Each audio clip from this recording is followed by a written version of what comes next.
Hello friends, welcome to Mahendra automation solution. இன்னைக்கு நம்ம வந்து என்ன டிஸ்கஸ் பண்ண போறோம்னா, ஒரு காமனான ஒரு டாபிக்கை தான் வந்து நம்ம வந்து டிஸ்கஸ் பண்ண போறோம். அது என்னன்னா இவிஎம் மிஷின், சரிங்களா? எலக்ட்ரானிக் voting மிஷினை பத்தி தான் இன்னைக்கு டிஸ்கஸ் பண்ண போறோம். நம்மளோட ஒரு சப்ஸ்கிரைபர் வந்து என்கிட்ட கேட்டிருந்தாங்க, ஆனா எலக்ட்ரானிக் voting மிஷினை பத்தி கிளியரா சொல்லுங்க. அது வந்து எலக்ட்ரானிக் சைட்ல இருந்து அந்த மிஷினை வந்து நம்மளால ஹேக் பண்ண முடியுமா? பிளஸ் வந்து அதுல நம்ம ஓட்டிங் பண்றோமே, அது கான்பிடண்டா நம்ம வந்து நம்ம யாரை எந்த கேண்டிடேட் நம்ம செலக்ட் பண்றோமோ அவங்களுக்கு தான் நம்மளோட ஓட்டிங்ஸ் எல்லாம் போகுதா அப்படின்னு வந்து புரியாமலே இருந்தா ஒரு கிளியரான ஒரு வீடியோ சொல்லுங்க அப்படின்னு சொல்லி நம்மள்ட்ட கேட்டிருந்தாங்க. நானும் அதை பத்தி எனக்கும் நிறைய நாள டவுட்ஸ் இருந்துச்சு. நானும் நிறைய கிளாரிஃபை பண்ணியிருக்கேன். என்னோட பொதுவான கருத்தை நான் வந்து உங்களுக்கு இந்த வீடியோல வந்து நான் வந்து பதிவிடுறேன், சரிங்களா? அதுக்காக நம்மளோட ஆட்டோமேஷன்ல இருந்து நான் வந்து ஒரு டெமோ ப்ராஜெக்ட் வந்து நான் வந்து டெமோ ப்ராஜெக்ட் ரெடி பண்ணியிருக்கேன். ஒரு இவிஎம் மிஷினை பத்தி டெமோ ப்ராஜெக்ட் ரெடி பண்ணியிருக்கேன். அதை பத்தின ஃபுல் வீடியோ நான் வந்து இந்த வீடியோவில் வந்து உங்களுக்கு எக்ஸ்பிளைன் பண்றேன், சரிங்களா? இப்ப பேசிக்கா என்னென்னலாம் தெரிஞ்சுக்கணும் அப்படின்னா, ஃபர்ஸ்ட் இவிஎம் மிஷினை எதுக்காக கொண்டு வந்தாங்க, சரிங்களா? இப்ப முன்னெல்லாம் நம்ம வந்து நார்மல் ஓட்டிங் டைம்ஸ் வந்து என்ன ஆயிருக்குன்னா, நம்ம வந்து கவுண்டிங்ல நிறைய ப்ராப்ளம் வந்துச்சு, ஹியூமன் எரர்ஸ் நிறைய நடந்துச்சு, கவுண்டிங்ல மிஸ் கவுண்டிங் ஆயிருச்சு, நிறைய ப்ராப்ளம் வந்துச்சு போட்டிங்ல, சரிங்களா? அதெல்லாம் அவாய்ட் பண்றதுக்காக தான் நமக்கு வந்து இந்த எலக்ட்ரானிக் ஓட்டிங் மிஷினை வந்து இவங்க வந்து இன்ட்ரடியூஸ் பண்ணாங்க. அது எப்பன்னா 1970 வந்து நம்ம வந்து நம்மளோட தேர்தல் கமிஷன் வந்து முதல்ல வந்து அவேர்னஸ் கொடுக்குறாங்க எல்லாருக்கும் வந்து இந்தியாவில் வந்து எலக்ட்ரானிக் ஓட்டிங் முறையை வந்து நம்ம வந்து அறிமுகப்படுத்தணும். அப்பதான் இந்த எரர்ஸ் எல்லாம் வந்து நம்ம வந்து அவாய்ட் பண்ணலாம் அப்படிங்கிற மாதிரி வந்து டிஸ்கஸ் பண்றாங்க. அதுக்கப்புறம் அவங்க டிஸ்கஸ் பண்ணிட்டு தான் அதுக்கப்புறம் என்ன பண்றாங்கன்னா 1979 வந்து பெல் இருக்கு பாத்தீங்கன்னா, பாரத் எலக்ட்ரிக்கல் லிமிடெடுக்கும் பிளஸ் வந்து எலக்ட்ரிக்கல் கார்பரேஷன் ஆஃப் இந்தியா, சரிங்களா? இவங்களுக்கு வந்து இந்த கம்பெனிக்கு வந்து இவங்களுக்கு வந்து இவிஎம் மிஷின் வந்து டெவலப் பண்ணுங்க அப்படிங்கிற மாதிரி ப்ராஜெக்ட் தராங்க, சரிங்களா? அவங்க டெவலப் பண்ண அந்த நிறுவனம் டெவலப் பண்ணாதான் நமக்கு வந்து இவிஎம் மிஷின் இன்னும் நம்ம வந்து யூஸ் பண்ணிட்டு இருக்கோம், சரிங்களா? அதுக்கப்புறம் அவங்க டெவலப் பண்ணி கொடுத்து அந்த மிஷினை வந்து 1979 வந்து இன்ட்ரடியூஸ் பண்றாங்க, சரிங்களா? இப்படிதான் வந்து இவிஎம் மிஷினோட ஹிஸ்டரி இருந்துச்சு, சரிங்களா? அது ஸ்டார்டிங் பீரியட்ல வந்து ஹாஃப் ஆஃப் த பீப்புள் வந்து இதை வந்து அக்செப்ட் பண்ணிக்கல, ஹாஃப் ஆஃப் த பீப்புள் வந்து அக்செப்ட் பண்ணிட்டாங்க, சரிங்களா? இதுக்கான ரீசன் என்னன்னா, பாதி பேர் வந்து எலக்ட்ரானிக்ஸ் வந்து நம்ப விரும்பல, சரிங்களா? அதுல நிறைய தவறு நடக்கலாம், இதுல வந்து ஹேக்கிங் பண்ணலாம், அந்த மாதிரி எலக்ட்ரானிக் சைட்ல வந்து இதை நம்பி மட்டுமே ஓட்டிங் மெத்தட் இருக்கக்கூடாது அப்படிங்கிற மாதிரி பாதி பீப்புள்ஸ் வந்து இது பண்ணாங்க, சரிங்களா? ஆனால் இருந்தாலுமே வந்து தேர்தல் கமிஷன் வந்து நம்ம இந்தியாவில் வந்து கண்டிப்பா வந்து இவிஎம் மிஷின் இருக்கணும் அப்படிங்கிற மாதிரி சஜஸ்ட் பண்ணி ஆணித்தனமா வந்து இவிஎம் மிஷின் வந்து உள்ள கொண்டு வந்தாங்க, சரிங்களா? இதான் வந்து இவிஎம் மிஷின் வந்து நம்ம ப்ரமோட் ஆனது, இப்படிதான் ப்ரமோட் ஆயிருக்கு, சரிங்களா? இப்ப இந்த இவிஎம் மிஷின்னா என்ன, அதை பத்தி ஃபுல் டீட்டெயில் வந்து நம்ம பார்ப்போம், சரிங்களா?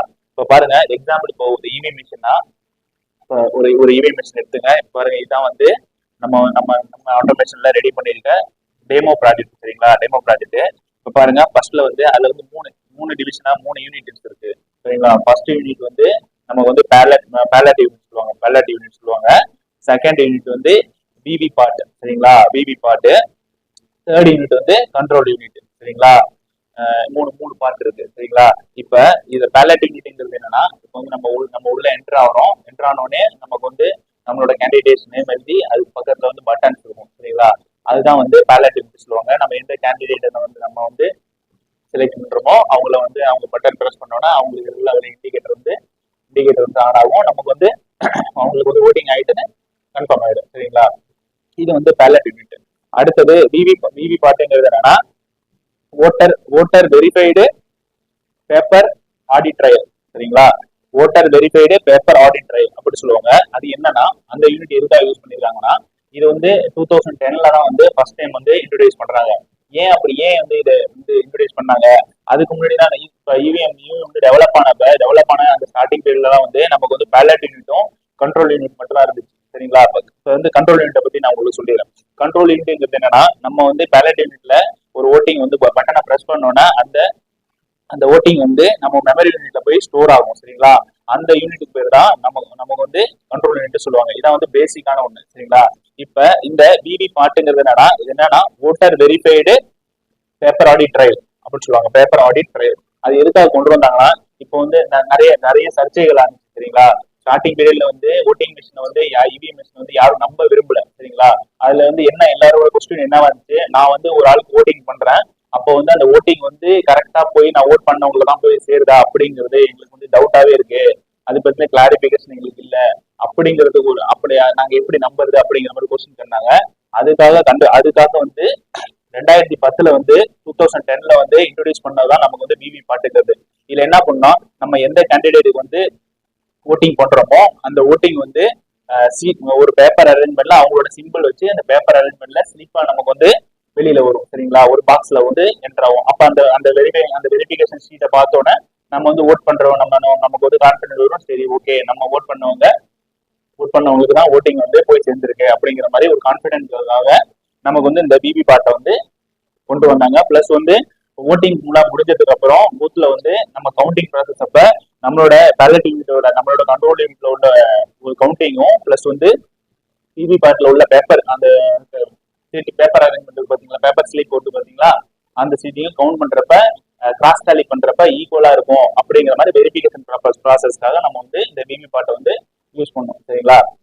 இதான் வந்து மேஜர் ரூல். இப்ப இதுல வந்து இது வந்து எப்படி ஒர்க் ஆகுறதுங்கிறத நான் வந்து சொல்றேன் பாருங்க. இப்ப பாருங்க, எக்ஸாம்பிளுக்கு பாருங்க, இப்ப நான் இந்த பட்டனை வந்து கேண்டிடேட் 1 சரிங்களா, இவங்க வந்து நம்மளோட கேண்டிடேட் 1. எக்ஸாம்பிளுக்கு நான் வந்து இந்த பட்டனை பிரஸ் பண்றேன். பிரஸ் பண்ணோன்னு பாருங்க எனக்கு ஒரு இண்டிகேஷன் வருது சரிங்களா. இப்ப இதே மாதிரி தான் இருக்கும். இப்ப நம்ம பேலட் யூனிட்ல ஒரு பட்டன் இருக்கு, நம்ம பிரஸ் பண்ணோன்னா நமக்கு ஒரு இண்டிகேஷன் வந்துன்னா நமக்கு இங்க 1 கவுண்ட் ஆயிடுச்சு அப்படின்னு எடுத்துக்கும். பிளஸ் வந்து பாருங்க, இங்க வந்து பாருங்க நமக்கு வந்து கண்ட்ரோல் யூனிட்ல வந்து ஒரு ஓட்டிங் வந்து கவுண்ட் ஆயிடுச்சு. இதுல இது இது இப்போ வந்து செகண்ட் கேண்டிடேட் பாருங்க, செகண்ட் கேண்டிடேட் பிரஸ் பண்றேன், second candidate, third candidate, fourth candidate, fifth candidate சரிங்களா. இப்ப நான் கேண்டிடேட்டை பிரஸ் பண்ணிட்டேன், அவங்களுக்கு நான் ஓட்டிங் பண்றப்ப என்ன ஆகுனா பாருங்க, ஓட்டிங் பண்ணிட்டேன், இந்த கேண்டிடேட்டுக்கு ஒரு ஓட்டு வந்து இன்கிரிமெண்ட் ஆயிடுச்சு சரிங்களா. அப்ப செகண்ட் பர்சன் வந்து ஓட் பண்றாரு, செகண்ட் கவுண்ட் இன்க்ரீஸ் ஆயிடும். இப்ப இதுல நீங்க கேட்கலாம், இப்ப நான் இந்த ஓட்டிங் வந்து யார் வேணாலும் எப்படி வேணாலும் பண்ணலாமே அப்படின்னு மாதிரி கேட்கலாம். இது நிறைய ரூல்ஸ் அண்ட் ரெகுலேஷன்ஸ் இருக்கு சரிங்களா. இப்ப நான் ஒரு வாட்டி நான் பிரஸ் பண்ணேன்னா 1 மினிட்ல வந்து ஒன்லி 1 மினிட்ல வந்து 5 ஓட்டிங் தான் வந்து பண்ண முடியும் சரிங்களா. அதுல வந்து நம்ம வந்து அதுக்கு மேல நம்மளால பண்ண முடியாது. அதையுமே நம்ம பூத்ல இருக்க நம்ம பூத் ஆபீசர் இருப்பாங்களே, அந்த பூத் ஆபீசர் வந்து நம்ம வந்து உள்ள போய் ஃபர்ஸ்ட் இன்னைக்கு பாருங்க, இப்ப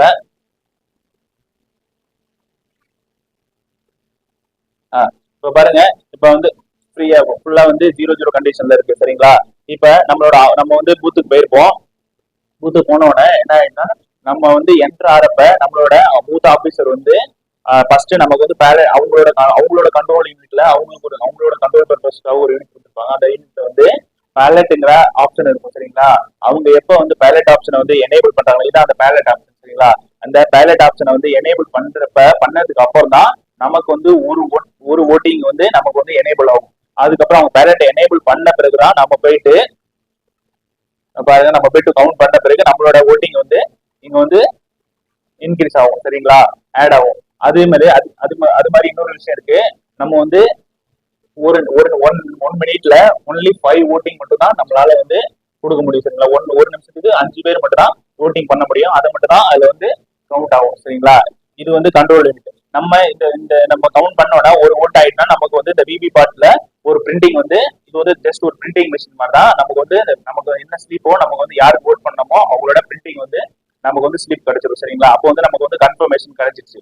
ஓகே, இது முடிஞ்சுட்டு அதுக்கப்புறம் இதோட இன்னொரு பெனிஃபிட்ஸ் என்னன்னா, இதுல வந்து க்ளோஸ்னு ஒரு பட்டன் இருக்கு சரிங்களா. இதுல இந்த க்ளோஸ்ங்கிற பட்டனு இப்ப ஏதாச்சும் ஒரு பூத்ல வந்து கல்ல ஓட்டு போடுற மாதிரி நிறைய ஒரு டீம் வந்து ஏதோ டிஸ்டர்ப் பண்றாங்க, அது வந்து பூத் வந்து ரொம்ப டிஸ்டர்ப் ஆயிடுச்சு, ஆக்குபை பண்ணிட்டாங்க அப்படின்னா அப்போ வந்து அந்த பூத் ஆபீசர் வந்து இந்த க்ளோஸ்ங்கிற ஒரு பட்டனை வந்து பிரஸ் பண்ணிட்டாங்கன்னா அந்த பூத்ல வந்து எந்த ஒரு ஓட்டிங்கும் அதுக்கப்புறம் பண்ண முடியாது, மெஷின் வந்து லாக் ஆயிடும் சரிங்களா. அதுக்கப்புறம் க்ளோஸ்ங்கிற ஆப்ஷனுக்கு அப்புறம் நீங்க எந்த ஒரு ஓட்டிங்கும் கவுண்ட் பண்ண முடியாது சரிங்களா. அப்ப இதுல வந்து இன்னொரு ஆப்ஷன் என்னன்னா 1 மினிட்ல வந்து 5 ஓட்ஸ் மட்டும் தான் வந்து கவுண்ட் பண்ண முடியுங்கிறப்ப ஏதாச்சும் ஒரு டீம் வந்து டிஸ்பங்ஷன் பண்றப்ப ஆக்குபை பண்ணியிருந்தாங்கன்னா, ஆக்குபை பண்ணிட்டு கள்ள ஓட்டு போடுறாங்க அப்படின்னா அவங்களால வந்து நிறைய நேரத்துக்கு மேல வந்து ஓட்டிங் பண்ண முடியாது. அப்பங்கிறப்ப என்னன்னா போலீஸ் வந்து அவங்களுக்கு வந்து சஃபிஷியன்ட் டைம் கிடைக்கும். அந்த டைம் பீரியட்ல வந்து அவங்க வந்து சர்ச் பண்ணி இதை வந்து அந்த தப்பு நடக்காம வந்து இவங்க வந்து பாத்துப்பாங்க சரிங்களா. இதோட பெனிஃபிட்ஸ் இது வந்து முடிஞ்சுட்டு சரிங்களா. அதுக்கப்புறம் இந்த விவி பாட்டோட இம்பார்ட்டன்ட் நான் சொல்லிட்டேன். இப்ப இதை வந்து ஹேக் பண்ண முடியுமான்னு ஒரு கொஸ்டின் இருக்கு உங்களுக்கு, சரிங்களா? இப்போ இவிஎம் மெஷின் தானே, இது ஒன் ஆஃப் த மெஷின் தானே. இது வந்து எவ்வளவு எவ்வளவு விஷயம் நடக்குது, ஹேக் பண்றாங்க, எவ்வளோ எவ்வளோ டெவலப் ஆயிடுச்சு இந்தியால. ஆனாலும் வந்து நான் ஈஸியா வந்து ஹேக் பண்ணிட்டு போயிடலாமே. ஓட்டிங் வந்து இப்போ நான் கொடுக்குற ஓட்டிங் பாருங்க, எக்ஸாம்பிள் பாருங்க. நான் வந்து இந்த கண்டிடேட் பிரஸ் பண்ணா எனக்கு வந்து இந்த இண்டிகேட்டர் மட்டும் தான் எரியுது, சரிங்களா? பாருங்க, கரெக்டா பாருங்க. இந்த மாதிரி அரேஞ்ச்மெண்ட்ல தான் இருக்கும், சரிங்களா? EVM machine. சப்போஸ் உங்களுக்கு டவுட் இருக்கலாம், இப்போ லாஸ்ட் டைம்ல கூட ஒரு ப்ராப்ளம் ஆச்சு. நான் வந்து இந்த பட்டன் இந்த கேண்டிடேட்டுக்கு ப்ரெஸ் பண்றேன், அப்போ வந்து எனக்கு வந்து கேண்டிடேட் நான் வந்து கேண்டிடேட் 3வது நம்பரை செலக்ட் பண்றேன், அப்போ வந்து கேண்டிடேட் 1 வந்து எனக்கு ப்ரெஸ் ஆகுது. அந்த மாதிரி ஆப்ஷன் அந்த மாதிரி நடக்கலாம். அந்த மாதிரி நடக்கிறப்ப இப்போ வந்து ஹேக், அந்த மாதிரி ஒரு எக்ஸாம்பிள் நான் சொல்றேன். இப்போ பாருங்க, இது வந்து கேண்டிடேட் 1. இப்போ நான் வந்து கேண்டிடேட் 1 நான் ப்ரெஸ் பண்றேன், எனக்கு வந்து மூணாவது இண்டிகேட்டர் எழுது, சரிங்களா? இப்போ நான் தேர்டை ப்ரெஸ் பண்றேன், ஒன்னாவது இண்டிகேட்டர் ஆன் ஆகுது, சரி பாருங்க. அடுத்து இந்த மாதிரி மால் ஃபங்க்ஷன் நடக்கிறதுக்கான சான்சஸ் இருக்கு.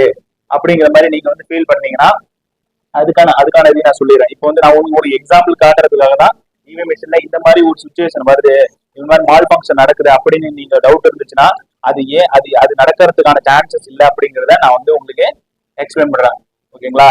இப்போ பாருங்க, இப்போ இந்த இவிஎம் மிஷின், நம்ம இவிஎம் மிஷின் வந்து ரொம்ப ப்ரொடெக்டட், சரிங்களா? ஏன் அப்படி சொல்றேன்னா, இதை ஹேக் பண்றது ரொம்ப கஷ்டம் அப்படின்னு சொல்றேன். ஏன் அப்படி சொல்றேன்னா, ஒரு டிவைஸ் வந்து ஹேக் பண்ணணும்னா 2 ஆப்ஷன் தான் நமக்கு இருக்கு, சரிங்களா? ஒன்னு வந்து சாஃப்ட்வேர் சைட்ல இருந்து ஹேக் பண்ணலாம், இல்லைன்னா ஹார்ட்வேர் சைட்ல இருந்து வந்து ஹேக் பண்ணலாம். இப்ப இந்த ஏவிஎம் மிஷின்ல உள்ள ஹேக் பண்ண முடியாததுக்கான ரீசனை நான் சொல்றேன், சரிங்களா? ஏன் அப்படின்னா நம்மளோட இவிஎம் மிஷின் வந்து வெரி ப்ரொடெக்டட். அது ஏன் அப்படின்னா, இப்ப இந்த இவிஎம் மிஷின்ல எந்த ஒரு கம்யூனிகேஷன் போர்ட்டும் கிடையாது, சரிங்களா? நெட்ஒர்க்காக, ஒய்ஃபை நெட்ஒர்க்குக்காக எந்த ஒரு கம்யூனிகேஷன் போர்ட் கிடையாது. பிளஸ் வந்து ப்ளூடூத் கனெக்ஷன்ஸ் கிடையாது. பிளஸ் வந்து லேண்ட் கேபிள்ஸ் கனெக்ஷன்ஸ் கிடையாது, சரிங்களா? எந்த ஒரு எக்ஸ்டர்னல் கம்யூனிகேஷன்ஸும் இதுல வந்து கிடையாது, சரிங்களா? ஒரு பவர் சோர்ஸ் கூட எக்ஸ்டர்னல் பவர் சோர்ஸை யூஸ் பண்ண டைரக்டா வந்து இப்போ போலிங்ல உள்ள இடத்துல உள்ள பவர் சோர்ஸை யூஸ் பண்றது கூட இதுல ஆப்ஷன்ஸ் கிடையாது. அதுல உள்ள அல்கலைன் பேட்டரி 6 வோல்ட் பேட்டரி தான் வந்து இதோட பவர் சோர்ஸா இருக்கு. அதனால எந்த ஒரு கம்யூனிகேஷன் சோர்ஸும் இல்ல. இதை வந்து டைரக்டா வந்து எந்த ஒரு கம்யூனிகேட்டும் பண்ண முடியாத மாதிரி இவங்க வந்து டிசைன் பண்ணிடுறாங்க. அது வந்து one of the most important reason. இதுதான் வந்து கம்பெனி இது வந்து ஹேக் பண்ண முடியாது. ஏன்னா வந்து எந்த ஒரு கம்யூனிகேஷன் இருக்கிற இடத்துல தான் நம்ம வந்து இன்டராக்ட் பண்ணி அதை வந்து ஹேக் பண்றதுக்கான ஆப்பர்ச்சுனிட்டி கிரியேட் பண்ண முடியும், சரிங்களா? அப்ப இந்த இடத்துல எந்த ஒரு கம்யூனிகேஷன் போர்ட்டும் இல்லாதனால நம்ம வந்து இதை ஹேக் பண்றது, சாஃப்ட்வேர் சைடுல இருந்து ஹேக் பண்றது ரொம்ப கஷ்டம், சரிங்களா? இன்னொரு சைடு இதுல வந்து நம்ம பண்ற நம்மளோட ஓட்டிங் வந்து எப்படி ஸ்டோர் ஆகும்னா, இதுல வந்து கண்ட்ரோலர் தான் யூஸ் பண்ணுவோம். இப்ப நீங்க கேட்கலாம், மைக்ரோ கண்ட்ரோலர் யூஸ் பண்ணி தான் இது மைக்ரோ கண்ட்ரோலர் பேசிக்ல தான் வந்து இந்த இவிஎம் மிஷின் வந்து ஒர்க் ஆகுது. அப்ப இந்த மைக்ரோ கண்ட்ரோலர் சிப் வந்து ரெடி பண்றது யாரு? நம்ம வந்து வெளிநாட்டுல இருந்தா நம்ம வந்து அங்க யூஸ் பண்ணிட்டு இருக்கோம். அப்ப அந்த சிப்பை வந்து ஈஸியா ஹேக் பண்ணிடலாமே அப்படின்னு நீங்க வந்து கேட்கலாம். ஆனா இதுல யூஸ் பண்றது இஇபி ரூம், சரிங்களா? இஇபி ரூம் என்னன்னா electrically erasable programmable read only memory, சரிங்களா? Electrically erasable programmable read only memory. இந்த இந்த சிப் யூஸ் பண்றதால என்ன ஆகுதுன்னா, இப்ப இதுல எக்ஸாம்பிள் நான் சொல்றேன். இப்ப இந்த சிப்ல வந்து ஒரு சிக்னல் வந்து இப்ப நீங்க வந்து இந்த ஓட்டிங் பண்றீங்க. நீங்க ஓட்டிங் பண்ணோன்னா உங்களோட ஒரு சிக்னல் வந்து உங்களோட ஒரு பிட் ஒரு பல்ஸ் வந்து அங்க வந்து எலக்ட்ரிக்கல் சிக்னலா தான் கன்வெர்ட் ஆகி அங்க வந்து மெமரியில ஸ்டோர் ஆகும், சரிங்களா? அப்ப நீங்க அந்த இடத்துல எந்த ஒரு டிஜிட்டல் இன்புட்ஸை கொடுத்து நீங்க வந்து உங்களோட ஓட்டிங்ஸ் வந்து மாற்ற முடியாது, சரிங்களா? அப்ப வெரி வெரி இதுல வந்து ஒன்லி வந்து எலக்ட்ரிக்கல் சிக்னல் வச்சா இது வந்து ஒன்லி ரீட் ஒன்லி மெமரி, சரிங்களா? அப்போ வந்து எலக்ட்ரிக்கல் சிக்னலா தான் உங்களோட ஓட்டிங் வந்து அங்க வந்து கன்வெர்ட் ஆகுது, சரிங்களா? இப்ப இதான் வந்து எலக்ட்ரிக்கல் எலக்ட்ரானிக் சைட்ல இருந்து உள்ள ரீசன்ஸ், சரிங்களா? அடுத்தது இது வந்து ஒரு சிம்பிள் ஒரு கால்குலேட்டர் மாதிரி தான், சரிங்களா? கால்குலேட்டர் என்ன பண்ணும், எந்த ஒரு ஃபங்க்ஷன் எந்த ஒரு ஜஸ்ட் அது வந்து கவுண்ட் பண்ணி வச்சுக்கோம். நீங்க ஓட்டிங் பண்றத கவுண்ட் பண்ணி வச்சுக்கோம். நீங்க ரிசல்ட் கேட்கறப்ப எவ்வளவு கவுண்டிங்கோ அதை வந்து உங்களுக்கு தரப்போகுது. இதுல வந்து எந்த ஒரு எக்ஸ்ட்ரா ஃபங்க்ஷனுமே கிடையாது, சரிங்களா? அதனால வந்து இதை வந்து ஹேக் பண்றதுங்கிறது பாசிபிள் இல்லாத ஒண்ணு. அந்த மாதிரி ட்ரை பண்றாங்க, ஹேக் பண்றதுக்கு ட்ரை பண்றாங்க. ஆனாலும் வந்து அது வந்து ஃபெயிலியர் தான் நான் சொல்லுவேன், சரிங்களா? இதுதான் வந்து மோஸ்ட் இம்பார்ட்டன்ட் ரீசனு. இதுல வந்து சேஃப்டி பர்பஸ் நான் வந்து உங்களுக்கு சொல்லிட்டேன். இதை வந்து ஹேக் பண்ண முடியாததுக்கான ரீசனையும் நான் வந்து உங்கள்கிட்ட சொல்லிட்டேன். ஆனா வந்து எந்த ஒரு உண்மையான நேர்மையான தேர்தல் கமிஷன் அதிகாரிகளா இருக்கிற வரைக்கும் நம்ம வந்து நம்மளோட இது தேர்தல் வந்து நேர்மையா தான் நடக்கும், சரிங்களா? அதனால வந்து மக்கள் வந்து எந்த ஒரு கன்ஃபியூஷன் ஆகாதீங்க. இவிஎம் மிஷின் வந்து ப்ரொடெக்ஷன் ஆனது தான், ரொம்ப சேஃபானது. இவிஎம் மிஷினை நம்பி நீங்க வந்து ஓட் பண்ணுங்க. நீங்க யாருக்கு ஓட் பண்றீங்கிறது இம்பார்ட்டன்டான விஷயம். அதுல திங்க் பண்ணுங்க. நம்ம இந்தியா வந்து நம்ம இவிஎம் மிஷினுக்கான எல்லா ப்ரொடெக்ஷனான வேலையும் நம்ம வந்து அப்டேட் பண்ணிட்டு தான் இருக்காங்க. சரிங்களா? அதனால வந்து இவிஎம் மிஷினால உங்களுக்கு எந்த ஒரு பிரச்சனைகள் வராது. நீங்க பண்ற ஓட்டிங்க யோசிச்சு நிதானமா யாருக்கு பண்ணுமோ அவங்களுக்கு பண்ணுங்க. சரிங்களா? இது ஒரு இம்பார்ட்டன்டான விஷயம். இவிஎம் மிஷினை பத்தி தெரிஞ்சுக்க